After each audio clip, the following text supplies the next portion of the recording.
Hello movie lovers, welcome back to The Movie Hunter. Today we're diving into Return to Silent Hill from 2026, directed by Christoph Gans.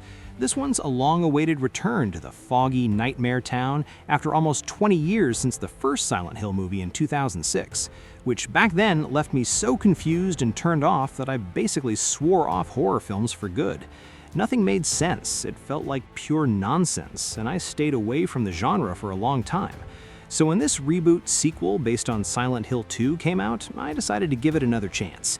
It starts with a touching love story pulling James back to the town via a mysterious letter from his lost love Mary, but then it dives into weird, nonsensical scenes, cheap scares, bizarre creatures, and that same dreamlike nightmare logic that lost me again. Some little sparks of meaning here and there, but overall, another disappointment for me. I'm giving it a 5 out of 10. Stick around to hear why it didn't click, how the box office tells a different story from the reviews, and why these kinds of movies might just not be for me, even after loving some recent horrors. Before we dive deeper into this foggy, psychological horror trip, I'd love your support for The Movie Hunter. Please hit that like button and subscribe, it means the world to me. Thanks so much in advance for joining the hunt. The plot follows James Sunderland, Jeremy Ivine, a broken man who gets a mysterious letter from his lost love Mary calling him back to Silent Hill, a once familiar town now swallowed by darkness and fog. As he searches for her, he faces monstrous creatures, both familiar from the games and new ones, and starts unraveling a terrifying truth that pushes him to the edge of sanity. It's loosely based on the 2001 video game Silent Hill 2, with that classic mix of psychological horror, guilt, loss, and the town's twisted manifestations of inner demons. It starts nice with the emotional love story hook, but then falls into those surreal, not making sense sequences, like we're just watching the characters' nightmares play out with no clear logic or build-up.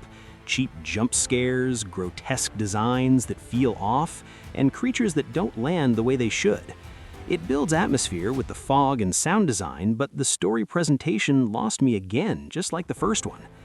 Even though critics and audiences mostly didn't like it, giving very low ratings, the box office tells a shocking different story. Made on a $23 million budget, it grossed $42.7 million worldwide, with about $5.5 million domestic and the rest international, boosted by strong openings in places like China. Nobody seemed to love it, but plenty of people showed up to watch, opposite to the reviews. On IMDb, it's sitting at 4.1 out of 10 from around 11,000 users. Rotten Tomatoes has a 19% tomato meter from 63 reviews, critics calling it visually tacky, plotting, lacking resonance, and a missed adaptation, and a 30% audience popcorn meter from over 500 verified ratings. Released January 23, 2026 in the US by Cineverse and Iconic Events, and February 4th in France. R-rated for bloody violence, language, and more, running 1 hour 46 minutes. Stars Jeremy Ivine, Hannah Emily Anderson, Robert Strange, directed by Christoph Gans, who did the 2006 original, co-written with Sandra Vo-Ann and Will Schneider. My rating for Return to Silent Hill is 5 out of 10. There are some little sparks, like the emotional core of loss and guilt, and moments that try to capture the game's eerie vibe, but the way the story and film present it just lost me again.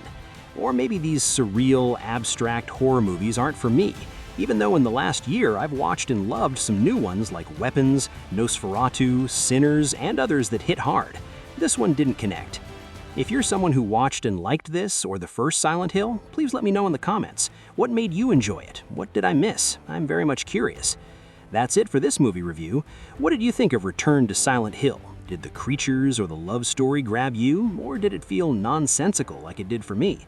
Drop your thoughts in the comments, especially if you loved it. Tell me why. And here's a big one. Suggest a movie for my next watch. I'm hunting for something horror that's atmospheric but makes sense. Maybe more grounded scares or great recent ones to keep the streak going, so hit me with your picks.